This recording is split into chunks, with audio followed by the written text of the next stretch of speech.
Hello, welcome back to Physics 211, and welcome to our last unit. We have come a long way looking at different aspects of electricity and magnetism. And this very last module is going to look at AC circuits.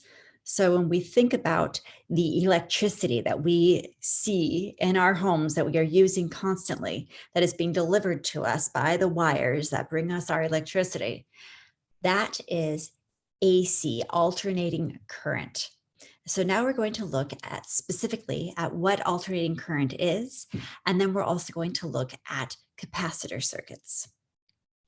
So let's start by looking at alternating current. Circuits powered by a sinusoidal EMF are called AC circuits, where AC stands for alternating current. So we all know what a sine looks like. And so if we look at a sine graph here, this is what we have for an alternating current. So we have our EMF here on our y-axis. This is the EMF. And on our x-axis, we have our x-axis is time. And what we see is that instead of just having a set EMF like we would from a battery, what we see is that that EMF is actually alternating. And it's alternating from its peak value, this EMF naught, all the way down to 0. And then down to a negative EMF naught as well. And all the way back up to EMF naught. And the time that takes is 1 period. Capital T is 1 period, where T is equal to 1 over the frequency, which is equal to 2 pi over the angular frequency omega. Now, before what we were looking at were steady circuit currents. Those steady current circuits were things that were powered by things like batteries. And so in that case, we had a steady current, not that it wasn't changing. We had the same EMF from that battery. This was called a direct current circuit. So that's what that stood for. DC is for direct current circuit. Now in this case, what we have is an alternating EMF. And so any point along at any certain time, we have a different EMF. And so as we can see, this is the shape of a cosine, and it's got an amplitude of EMF naught. And so the instantaneous EMF of an AC generator or oscillator can be written as EMF equals the amplitude, EMF naught, times cosine of omega t, where again, omega is the angular frequency. Now that's one way that we're fairly familiar with looking at a cosine, something that alters sinusoidally. So this is a sinusoidal curve. Now there's another way that we can draw this, and that is what we call a phasor diagram. So here is a phasor diagram. It's an alternative way to represent the EMF and other oscillatory quantities, such as the current. And this is called a phasor diagram. So here we have our phasor, which is a vector. And in this case, we are looking at how the EMF is changing. So the length of the phasor is that peak EMF, that EMF naught. And the phasor itself rotates around counterclockwise. So a phasor is a vector that rotates counterclockwise around the origin, and it rotates at angular frequency omega. So that's that angular frequency that we were looking at. And the tip of the phasor goes once around the circle in 1 period, 1 time, capital T. If we want to find the instantaneous EMF, what that actual value is at that moment in time, what we do is we take the projection of the phasor onto the horizontal axis. So that would be like taking the x component of this vector. We know that when we find the x component of this vector using trig, that would be equal to the hypotenuse, which is our EMF naught, times cosine of this angle. And this angle is going to be equal to the angular frequency times the time. because we know that the angular frequency is equal to the change in the angle over the change in time. And so if we want to get that angle, to find the angle, we would have, so that change in angle, you can also write as just a change in angle, would then be equal to our angular frequency times the time. So the quantity's value at time t is the projection of the phasor onto the horizontal axis right here. So that will give us our instantaneous EMF. Or if we were doing a different quantity, it would be the instantaneous value of that quantity. Now the figure below that we're going to go through, we're going to walk through step by step here, will help to visualize the phasor rotation by showing how a phasor corresponds to the more familiar graph that we saw before that of the cosine graph that we were looking at. So let's start by looking at that time at time zero. So at time zero, at that point, we saw that EMF was equal to EMF naught, our peak EMF. So that was when time is zero. So then, of course, omega t equals zero. So the angle is zero. And that's when EMF equals EMF naught. Now, as we advance to 1/2 the period, 1/2 capital T, I'm sorry, 1/4 capital T, that means that omega t equals pi over 2, or 90 degrees. So when omega t equals 90 degrees, that is when our EMF will be equal to 0, right there. Now, if we get to 1/2 the period, that's when omega t is equal to pi. So now we've gone all the way around our circle, and we're at the point where EMF equals negative EMF naught. So we're at the opposite side of our cycle. Now we can then go to 3/4 of our period, and that is when omega t will be equal to 3 pi over 2, or 270 degrees. And that will give us our EMF again will be equal to 0. And then we go all the way back to where we started, where omega t equals 2 pi. And so in that case, EMF will equal our EMF naught, our peak EMF. So that's the full cycle for our phasor rotation that we just saw. Now, in chapter 31 and before, what we've been looking at, we've used the symbols capital I for the current and capital V for the voltage. So we've been using capital I as our current, capital V for our voltage. Well, now, because the current and voltage are oscillating, we will use a lowercase I to represent the instantaneous current and a lowercase v to represent the instantaneous voltage.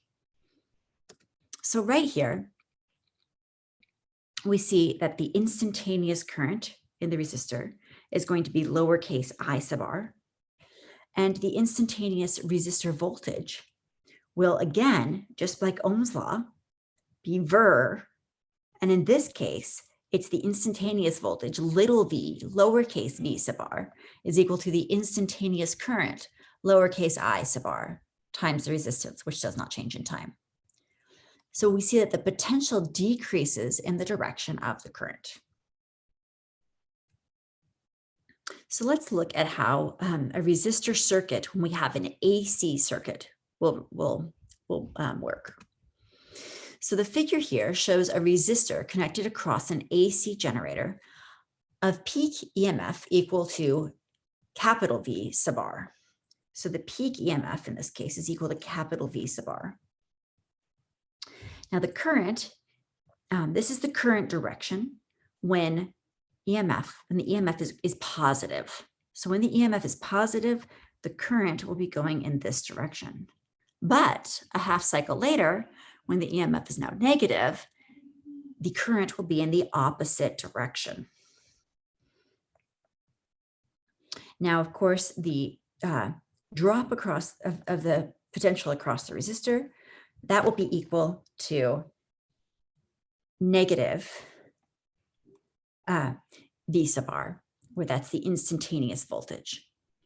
And the current through the resistor, that we can just get from Ohm's law. So we see that that the voltage will be little v sub r. And so that from Ohm's law will tell us ver. So that will give us I sub r times r, which I can then rewrite in terms of the current across the resistor as little I sub r equals little v sub r over r. Well, we remember that the EMF itself, right? The EMF is equal to EMF naught cos omega t. Well, then in this case, we said that the peak EMF is equal to capital V sub r. So that means that the instantaneous EMF is going to be little v sub r is equal to capital V sub r cos omega t. So we can put that in here. So I can write this as capital V sub r cos omega t. So now I look at this and I see that, well, right here I have capital V sub r over r. Well, using Ohm's law again, we know that capital V sub r is equal to, just from what we know before, I sub r times r. So I can rewrite that as I sub r. So this then becomes I sub r equals V sub r over big R. And I can plug that in and I see that I get I sub r, capital I sub r cos omega t, where in this case, this capital I sub r is going to be the peak current. So taking this relationship that we just found right here, we see that if we want to, we can find out what our instantaneous current across the resistor is. That's going to be equal to the peak current across the resistor, cos omega t. And we see that right here, we also saw that the instantaneous voltage across the resistor is equal to capital V sub r cos omega t. So if we plot these, and the y-axis, we're not worried about the actual values, but what we're interested in is how these vary in time. So if we plot both on the same axis, the instantaneous voltage across the resistor and the instantaneous current across the resistor, the voltage here is plotted as the green line, and the current is plotted as the purple line. What we notice is that they are both at their peak at the same time. They are both at zero. They both have their zeros at the same time, and they both have their trough or their minimums at the same time. So what that tells us is that the resistor's instantaneous current and voltage are in phase, and they are both oscillating as cos omega t. So they are in phase, oscillating as cos omega t. So we can also draw this, as we saw before. We can now put these values as well are also oscillating values. So we can also put these in a phasor diagram.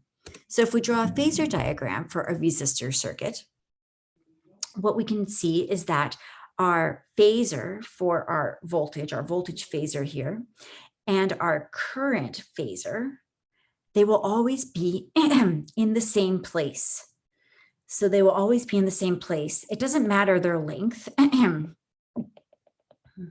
because they are different units. So we're not comparing their length, but what we can compare is where they are in their cycle. And so we see that they are in phase. So looking at the phasor diagram, we see that VR and IR, those are the peak voltage and the peak current, point in the same direction as they go around the phasor diagram, indicating that the resistor voltage and the current oscillate in phase. So that's a resistor circuit. Now what we're going to look at next are capacitor circuits, and we'll see that those are a little different. So here's a capacitor circuit. So the figure here just shows current IC coming in to charge the capacitor on one side, and the same I sub C instantaneous current leaving on the other side of the capacitor. And so that's the instantaneous current to and from the capacitor. Now we can also see that the instantaneous capacitor voltage, which we remember to find our voltage, remember QVC. And so if we want to find our instantaneous capacitor voltage, we can rewrite that as VC equals Q, which will be the instantaneous charge, over C, which does not change. And the potential decreases from positive to negative. Now, this figure shows a capacitor that's connected to an AC generator, which has a peak EMF equal to capital V sub C. So its peak EMF is equal to capital V sub C. So we know that we can write its instantaneous EMF as little v sub C is equal to capital V sub C cos omega t. So the charge sitting on the positive plate of the capacitor at a particular instant, we know is going to be equal to QVC. So that'll be equal to Q equals capital C times the instantaneous V sub C. So that's the instantaneous charge is equal to the capacitance times the instantaneous voltage across the capacitor. Now, since we know that we can write VC as capital, we can then say this is our capital C times our capital VC cos omega t. And that's what we have right here. So we see that our charge is going to be C, our capacitance, which doesn't change, times our peak voltage times omega cosine omega t. So starting from that, we see that Q, that the instantaneous charge is equal to C VC cos omega t. Well, we know that the current is the rate at which the charge flows through the wires. So I sub C is equal to dq dt. So we know that if we can write this as dq dt, then we can take the derivative of our Q right here. So IC equals dq dt. So that's the derivative of what we had right here for Q. That's C VC cos omega t. We know that the derivative of cosine is negative sine, and taking the chain rule, we have to take the derivative of omega t, so we get an omega as well. So we'll get a negative omega times C VC sine omega t for our instantaneous current. So we see that the instantaneous current is going to be negative sine omega t. It's going to be a factor of negative sine omega t. Well, the easier way to see this is by we can most easily see the relationship between the capacitor voltage and the current if we use the trigonometric identity that the negative sine of x is equal to cosine of x plus pi over 2 or plus 90 degrees. That's the same as the negative sine of x.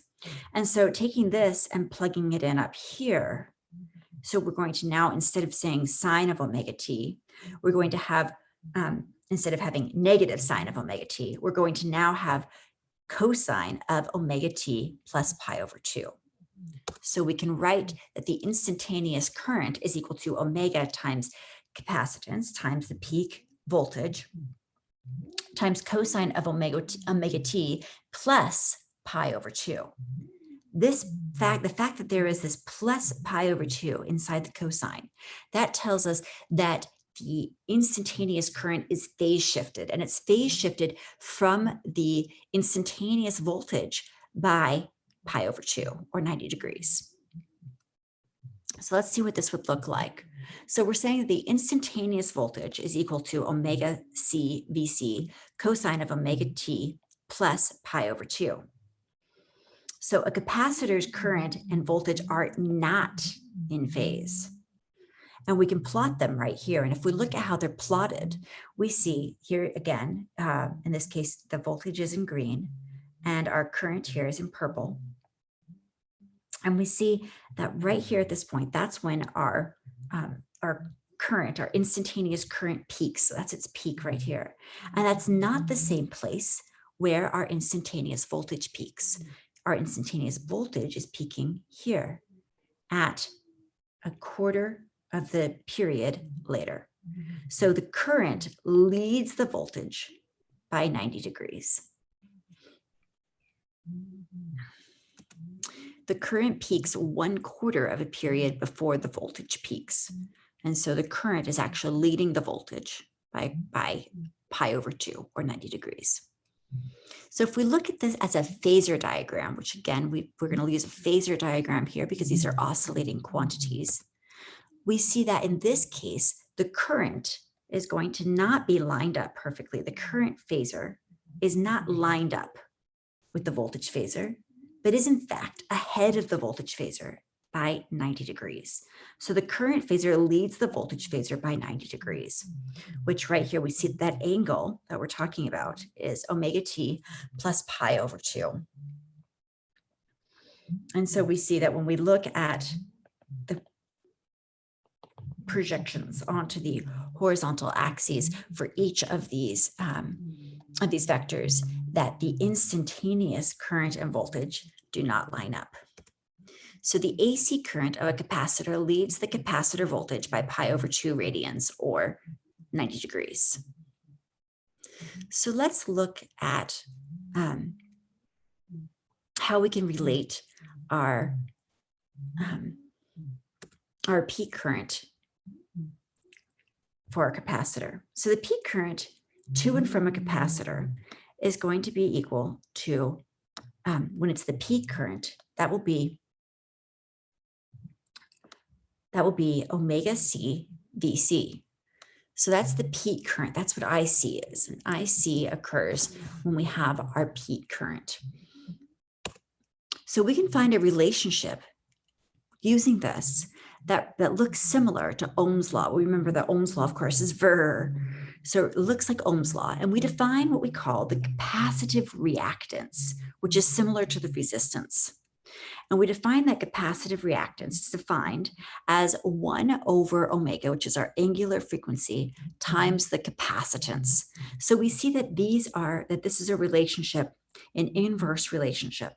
And so if we plot that, we see that the reactance, plotting the reactance here on our vertical axis versus our angular frequency on our horizontal axis, we see that we have an inverse relationship, which tells us that at lower frequencies over here, lower frequencies, the reactance is very low. So the reactance is lower at, it's very large. It's very large at low frequencies. So over here, we have a large reactance when we have low frequencies, and we have a smaller reactance when we have higher frequencies. And this makes sense because at low frequencies, it's basically the same thing. It's getting closer to what it would be like if we just had a direct current. So if we were back to having a DC circuit, in that case, a capacitor would be impeding the current. And so in that case, we would expect to have a very large reactance. And then at high frequencies, it's the opposite. In that case, it's the opposite of a DC circuit. And so we're able to have much lower reactance. So looking here, we see that I can also rewrite this and say that omega C is then equal to 1 over the reactance. And so I can put this in up here, and I see that my relationship is then that the peak current is equal to my peak voltage over my reactance. So I see that my peak current is related to my peak voltage over my reactance, or I can rewrite this as the peak voltage is equal to the peak current times the reactance.